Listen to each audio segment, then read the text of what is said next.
In this video, I want to cover a weird example, and then I'll go back to the harder examples. So for this problem, we have two problems that are already in slope-intercept form, right? They're already in the form of y equals mx plus b, right? Where b is your slope, b is your intercept, and m is your slope, right? So let me look at this guy. I'm going to have a pink equation and a blue equation. In my pink equation, I'm going to have a point that starts at positive 2. Boom. Easy point, right? That's where I start, because whatever that number on the end, that constant is where you start.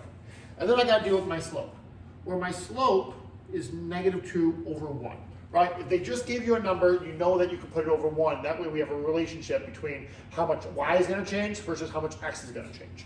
Well, your y changes, well, we go down 2 over 1, right? So I'm going to take this pink point, go down 2 over 1, down 2 over 1, down 2 over 1. And now we got this pretty line. And let me see if I can line this out pretty good. Boom. There's our pretty line. And remember, what we're trying to check for is we're trying to see where these two lines overlap such that we know what point will be a solution for both equations. We want to check for a valid solution that fits both equations, right? Now we're going to do the other equation, my blue equation. Well, we're going to start at negative 2, put a point here, and then I'm going to see again, slope is negative 2. I like when slope's written as a fraction, so I'm going to put it over 1. And I know we go down to the right. Down 2, right 1. Can't do it, so I'm going to do the opposite, up to the left. I know I'm just speeding through it, but it's just because we've seen this stuff before. I shouldn't have to spend forever on a lesson that you've seen before, but that's okay if you need this extra help, because that's why I'm doing it. Boom. What do we notice about these points? What we might notice is that these lines are actually parallel. And parallel lines are going to have the exact same slope. So you could have just saw, hey, slope negative 2, slope negative 2. They both move at the same rate. No matter where we look, these are just 2 spots away, 2 spots away, 2 spots away, 2 spots away. In comparison to that first worksheet that we worked on, or all the other problems where the lines are getting closer to each other or farther. These lines will always be the same distance away. So that being said, these lines will never touch. So these are parallel lines, which means no solution. There is no answer that fits one and the other line, right? And now we're going to do the same thing, but we're going to do one that actually has a solution that we've seen. So I'm going to do 4 examples today. And now we look at this guy. Well, again, we can look at it. Slope, they're both in slope-intercept form, so we're set there because they're both equal y equals something, right? Well, I got my y-intercept for this one, so I got my blue dot that goes here, and my slope is 1 over 3. Positive 1 means up to the right. Up 1 over 3. Up, ooh, I can't do it. I'm going to do the opposite, down to the left. Down 1 over 3. And now I'm going to draw my little line, this little line of mine. I'm going to draw it good. I did not draw it good, but that's okay. That's why you need a ruler. I was not prepared for a ruler, but that's okay.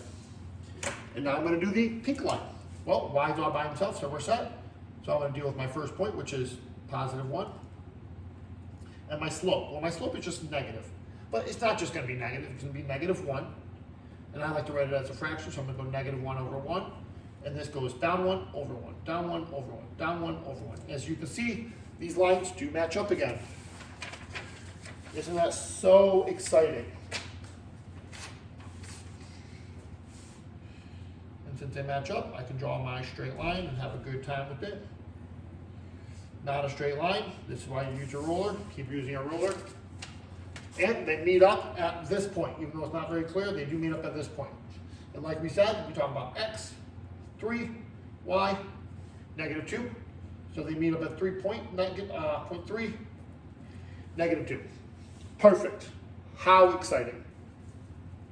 Now that's, again, like I said, that's just when they give you the y equals statements, right? That's when they just throw it at you. Here's y equals, here's y equals.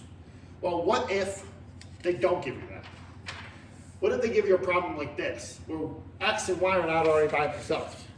And we got to deal with it, right? I'm going to do 2 examples like this as well. Well, let's look at it. Well, let's look at that top equation. That top equation I'm going to call my pink equation because I'm going to write it in pink. I want to rewrite them. So I'm going to rewrite them up here. I'm going to go x minus 3y equals negative 6. Now, what do I got to do to get y by itself? Well, like I said before, we got to subtract x to the other side. This x was positive, has a secret positive, so we got to subtract to get rid of it. These guys cancel. So we're left with negative 3y equals negative x minus 6. Reminder, these guys can't go together because one has a variable, one does not. And then we finish it out by dividing by negative 3. Divide by negative 3. Divide by negative 3. When we do multiplication or division, whatever you do to 1, you got to do to everything in the problem. Y equals. Well, we know there's a sneaky 1 here, so this is really just 1 over 3. Negative divided by negative just turns positive, so we leave that be. And then we got 6 divided by 3, which is 2. Negative divided by negative is positive. This is my pink equation. Now let me graph it. Start up 2, put a dot, and follow the slope. Well, my slope, like it goes 1 over 3, so we're going to go up to the right. Up 1, right 3. I can't do that twice, so I do the opposite. I'll go down to the left. Down 1 over 3. And there's our pretty line. Boom, boom. And we're not done yet, because we got a whole other equation to work with. So let me draw my little median. Boom. And let's deal with the other guy. Well, the other equation is 2x minus y equals 3. Well, I'm going to do the same idea. I'm going to subtract my x to the other side. That way y is by himself. At least he's the only friend over here.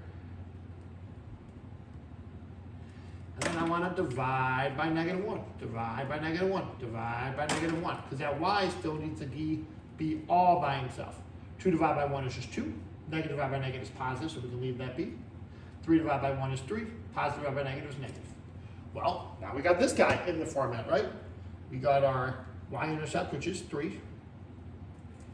And then we have our slope, which is, negative 3. Ignore that up there. He's actually down here, negative 3. See, that's why you got to pay attention. And we'll do the same idea. We're going to say my slope is really 2 over 1, which goes up to the right, up to right 1, up to right 1, up to right 1. And look at that. Who would have guessed that these two lines were going to match up? If I'm being honest, I would have guessed, because I assigned it to you. Well, now I got my pink line, I got my blue line. Are they going to end up matching? I sure hope so. We can see they are, right? And now we got to do, when we come to x, he moves 3x. He moves up 3 for the y. So your point is going to be 3, 3. That is the one solution that fits both equations. That is the one point in the whole grid where the blue line hits 3, 3, and the pink line hits 3, 3. That's the one point where both lines cross at the same time. And now we can move on. How exciting. And let's do 17. Yeah, why not? Let's do 17. So for 17, same idea. I got my two equations. I write my first one up here. Maybe we'll have somewhere. I go x plus 3y equals negative 12. Well, first thing we're going to do is we're going to move the x to the other side. Subtract x to both sides. So we get 3y equals negative x minus 12. And then we divide every number by 3. Y equals, well, there's really a 1 here, so I'm going to call it negative 1 over 3. X, and then we have 12 divided by 3, which is 4, and then make a negative because you have a negative divided by positive. Now we have an equation to graph. Drop down 4, up 1 over 3, right? Because it's, down 1 over 3, because it's negative, right? Negative 1 means we're going to go down to the right. Or we go up to the left. Same idea. And I can draw my line. Draw my line. And then we do the same thing for my pink equation. We do 5x minus 3y equals negative 6.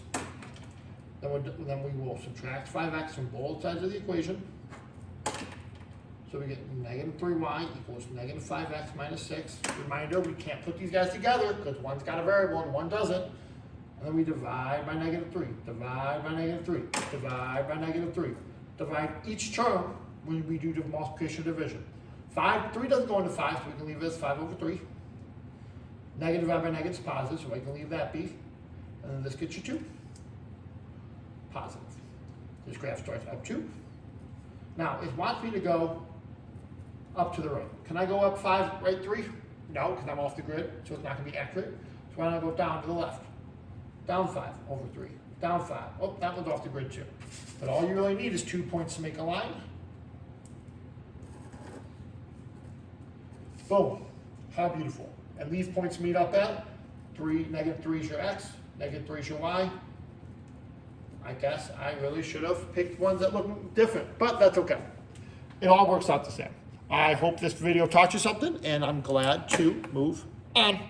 Bye-bye.